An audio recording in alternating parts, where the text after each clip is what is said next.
Sets and functions, unit number 3, exercise 3.1। आज के इस लेसन में हम इस एक्सरसाइज के क्वेश्चन सॉल्व करेंगे, बट एक्सरसाइज शुरू करने से पहले it is very important to understand the theory of this exercise. यानी इस एक्सरसाइज से पहले जो थ्योरी है जिस पर ये पूरी एक्सरसाइज बेस्ड है, हम सबसे पहले इस थ्योरी को थोड़ा सा देखते हैं। इस थ्योरी में इन्वॉल्व है सेट्स। सेट्स हैं क्या, सेट की डेफिनेशन क्या है और ऑपरेशंस ऑन सेट्स क्या है, ये हम एक्सरसाइज 3.1 शुरू करने से पहले यहाँ डिटेल में पढ़ें। तो सबसे पहले सेट की डेफिनेशन लिखते हैं। A set is a well defined collection of distinct objects. This is a very simple definition for the term set के a set is a well defined collection. This is the most important point, well defined. ठीक है ना। Set basically होता है collection, किसी चीज़ के मजमुए को कहते हैं। जब आप चंद चीज़ों को इकट्ठा करते हैं तो वो जो चीज़ें आपने इकट्ठी की हैं उसे हम कहते हैं सेट। अब मुख्तलिफ सेट्स हो सकते हैं, जैसे अगर हम मैथ्स में बात करें या नंबर्स की अगर हम बात करें तो 1 से लेकर 10 तक ये भी एक कलेक्शन ऑफ नंबर्स है, यानी कि एक सेट है। ठीक है। आपके हाथ में मौजूद जो कीज़ का बंच ऑफ कीज़ है, जिसे हम कहते हैं चाबियों का गुच्छा, ये भी एक सेट हो सकता है। इसी तरह और भी बहुत सारे सेट्स हैं, जैसे स्टार्स इन द स्काई। ठीक है, ये भी एक सेट हो सकता है। अब इसमें दो कैटेगरीज के सेट आते हैं, एक होता है फाइनाइट और दूसरा है इन्फिनिट। फाइनाइट ऐसे सेट्स होते हैं जिनके एलिमेंट्स काउंटेबल हो, जिन्हें आप काउंट कर सकें, और इन्फिनिट ऐसे सेट्स जिनके एलिमेंट्स आप काउंट नहीं कर सके, जैसे रियल नंबर्स का सेट। अब नंबर्स कितने हैं, क्या किसी को पता है कि नंबर की आखिरी हद कहाँ तक है? बिल्कुल, नंबर की कोई लिमिटेशन नहीं है, नंबर की कोई आखिरी हद नहीं होती। तो इस तरह के सेट्स को हम कहते हैं इन्फिनिट सेट। बहरहाल उस डिटेल्स पे आगे चलेंगे। सबसे पहले तो हमने यहाँ पे डिफाइन किया है set. A set is a well defined collection of distinct objects. मुख्तलिफ चीज़ें बट वेल डिफाइंड। आगे इसको हम देखेंगे कि ये वेल डिफाइंड कैसे होता है, क्या मतलब होता है इस वेल डिफाइंड का। जैसे मैंने आपसे कहा 1 से लेकर 10 तक ये है सेट ऑफ नंबर्स। अब 1 is different from 2, 2 is different from 3, 3 is different from 4, 5 is different from 6, 9 is different from 10। So ये well defined है, मीन्स इसमें हर नंबर की अपनी एक वैल्यू है।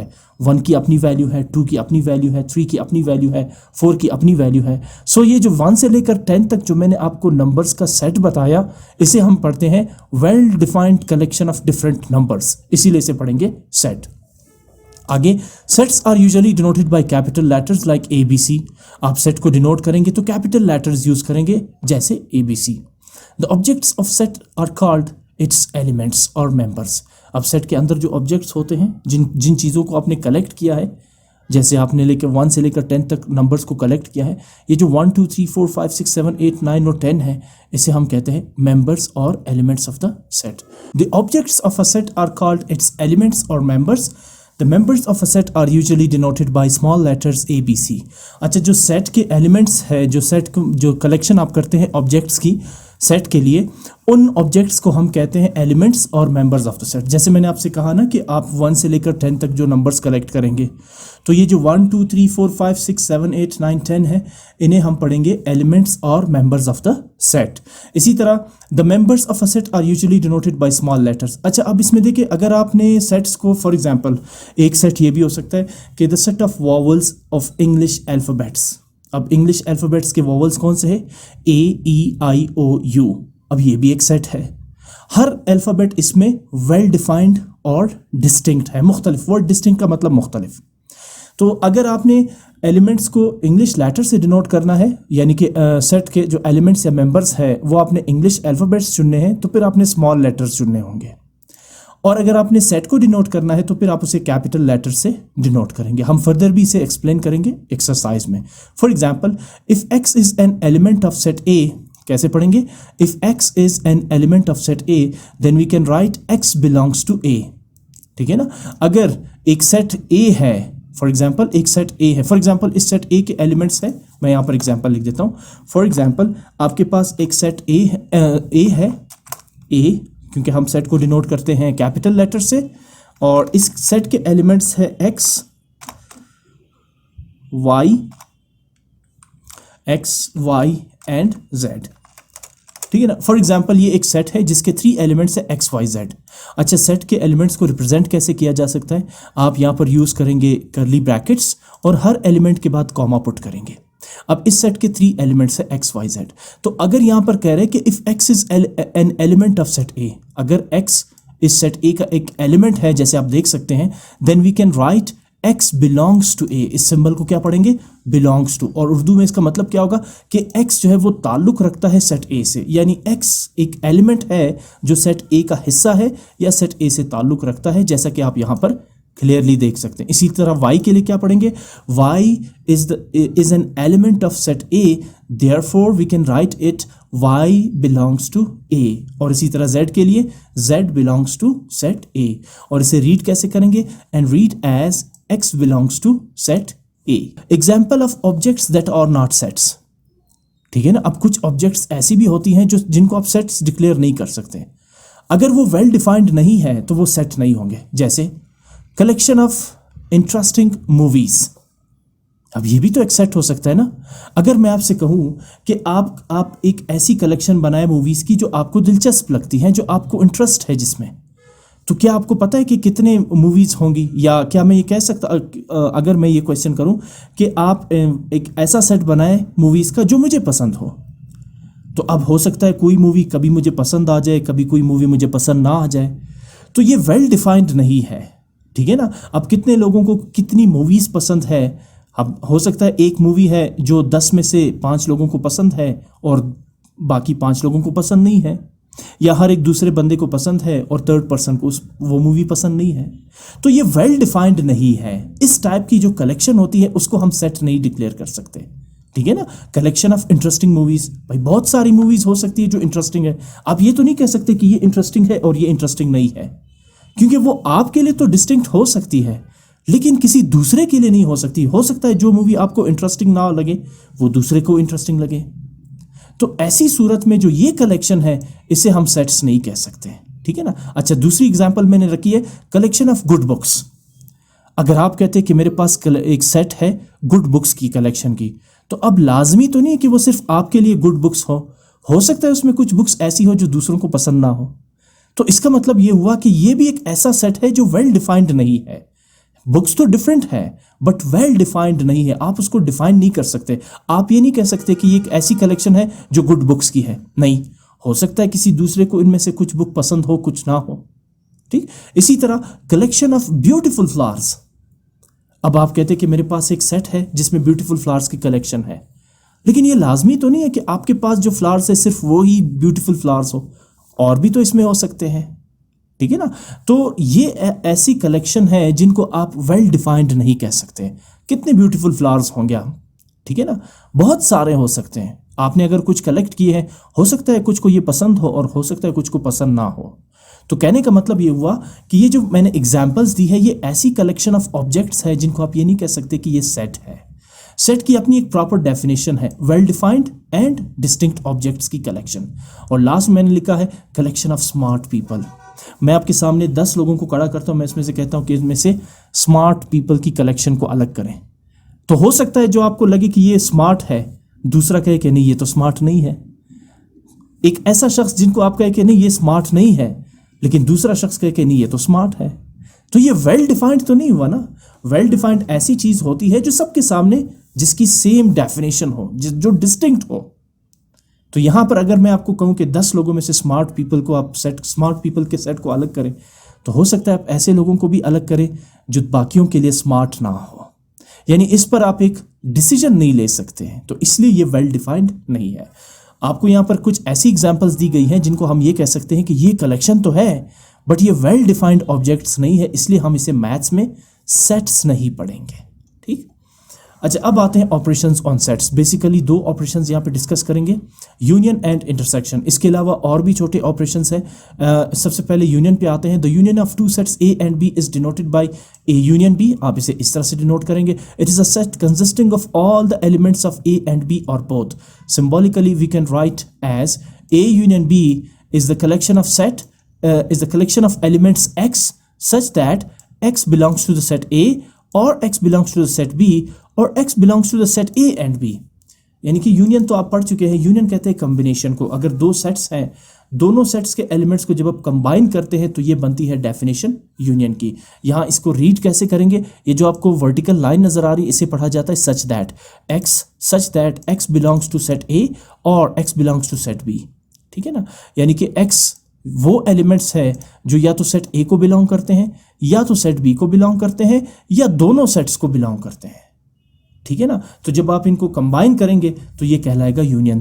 नेक्स्ट आपको एक एग्जांपल दी गई है, जैसे set A is equal to 1 2 3 4 5, set B equals 1 2 3 4 5 6 7 8।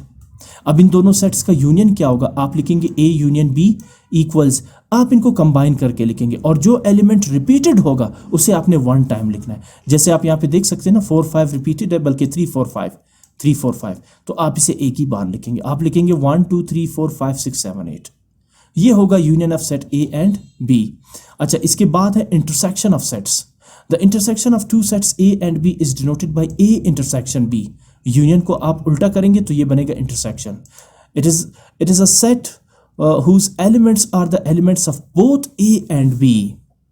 अब ये वो सेट होगा A इंटरसेक्शन B, ऐसे एलिमेंट्स पर मबनी सेट होगा जो सेट A में भी हो और सेट B में भी हो। ऐसे एलिमेंट्स जो दोनों सेट्स में मौजूद हो, जो दोनों सेट्स से ताल्लुक रखते हो, उनको जब आप कंबाइन करते हैं उन्हें कहते हैं A इंटरसेक्शन B।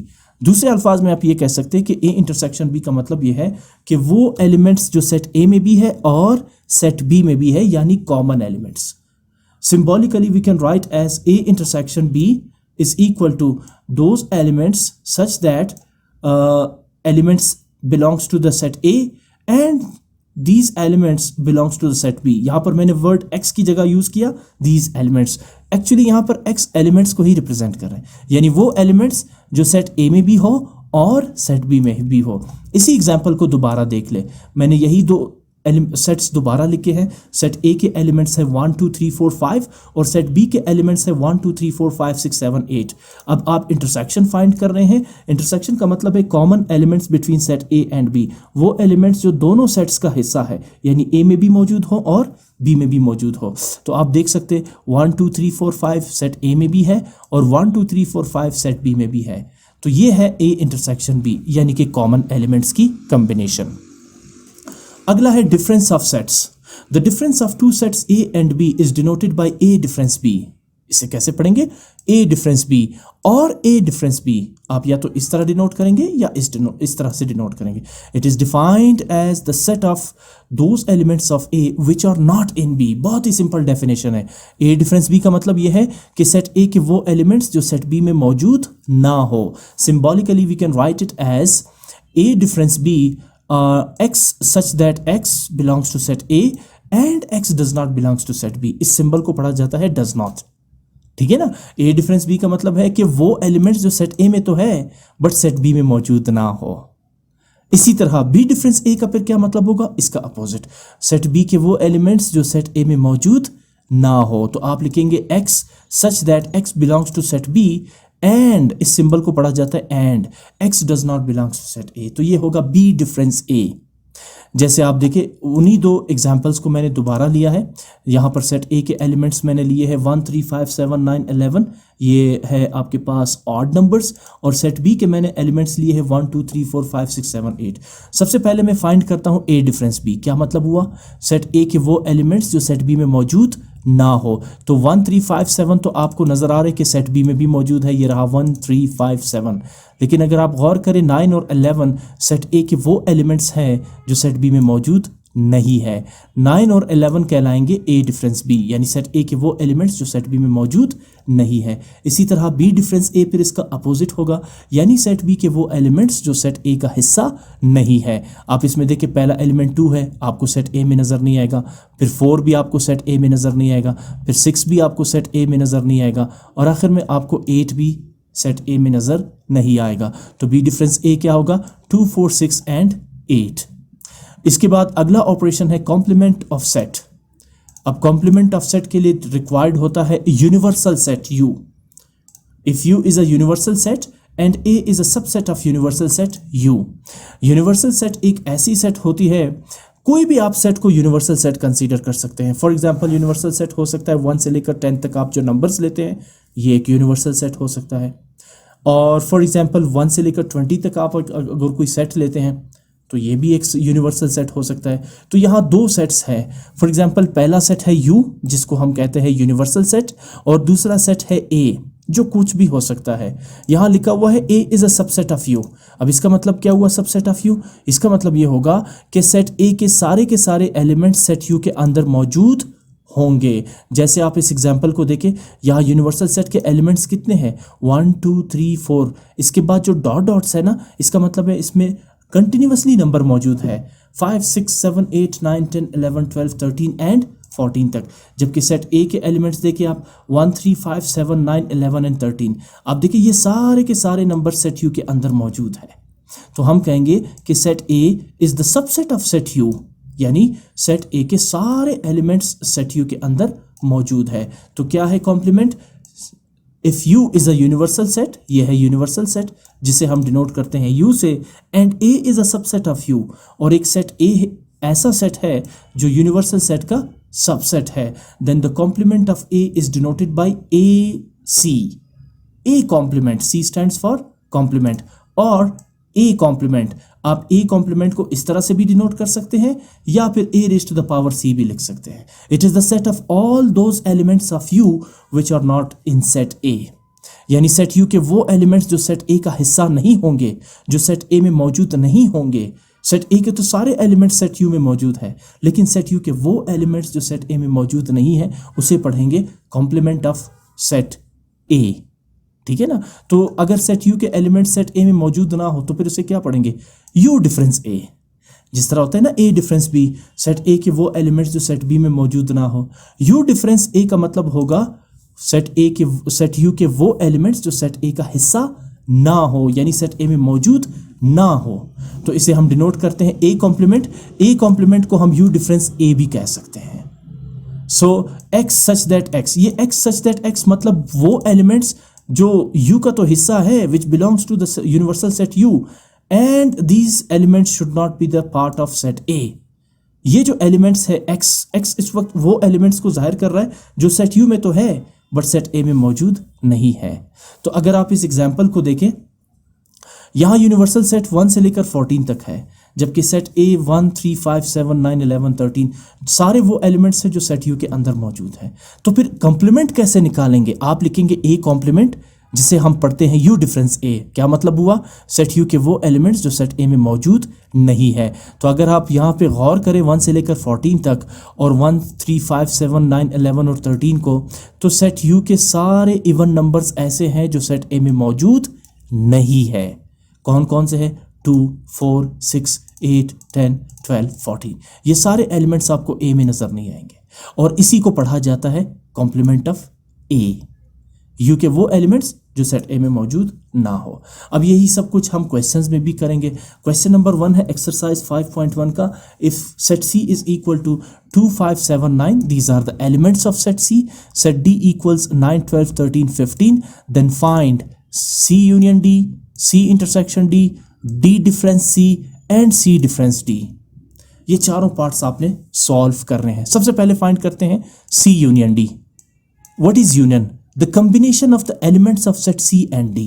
आप दोनों को कंबाइन करके लिखेंगे, लेकिन प्रॉपर तरीका क्या है? सबसे पहले आप लिखेंगे सेट सी यानी 2 5 7 9, फिर ऐड करेंगे यूनियन सिंबल, और फिर आप लिखेंगे सेट डी यानी 9 12 13 एंड 15। अब इनको आपने कंबाइन करना है, यानी 2 5 7 9, 9 रिपीट हो रहे हैं तो आप एक ही बार लिखेंगे 12 13 15।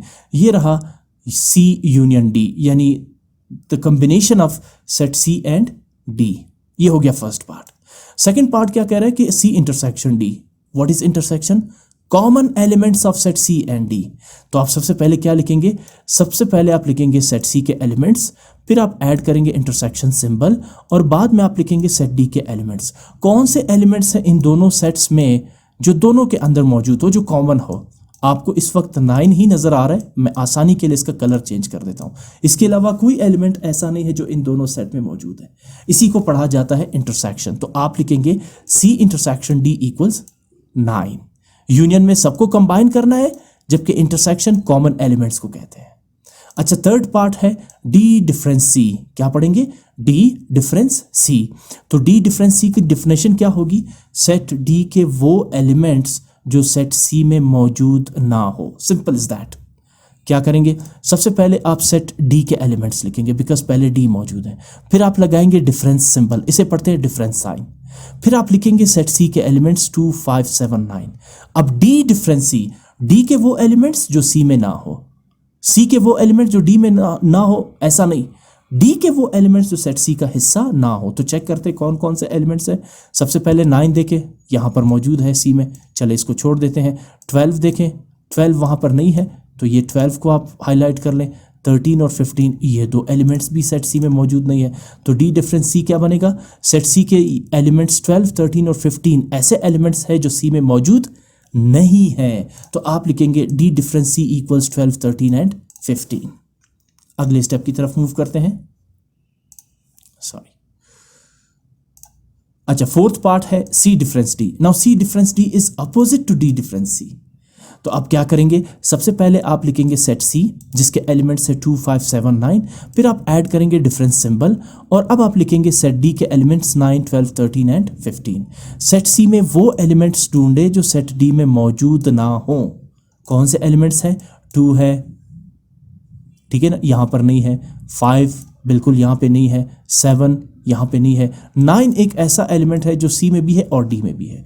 तो सी डिफरेंस डी क्या बनेगा? सेट सी के कौन से एलिमेंट्स है जो डी में नहीं है? 2 5 7। बस इतना सा काम करना है।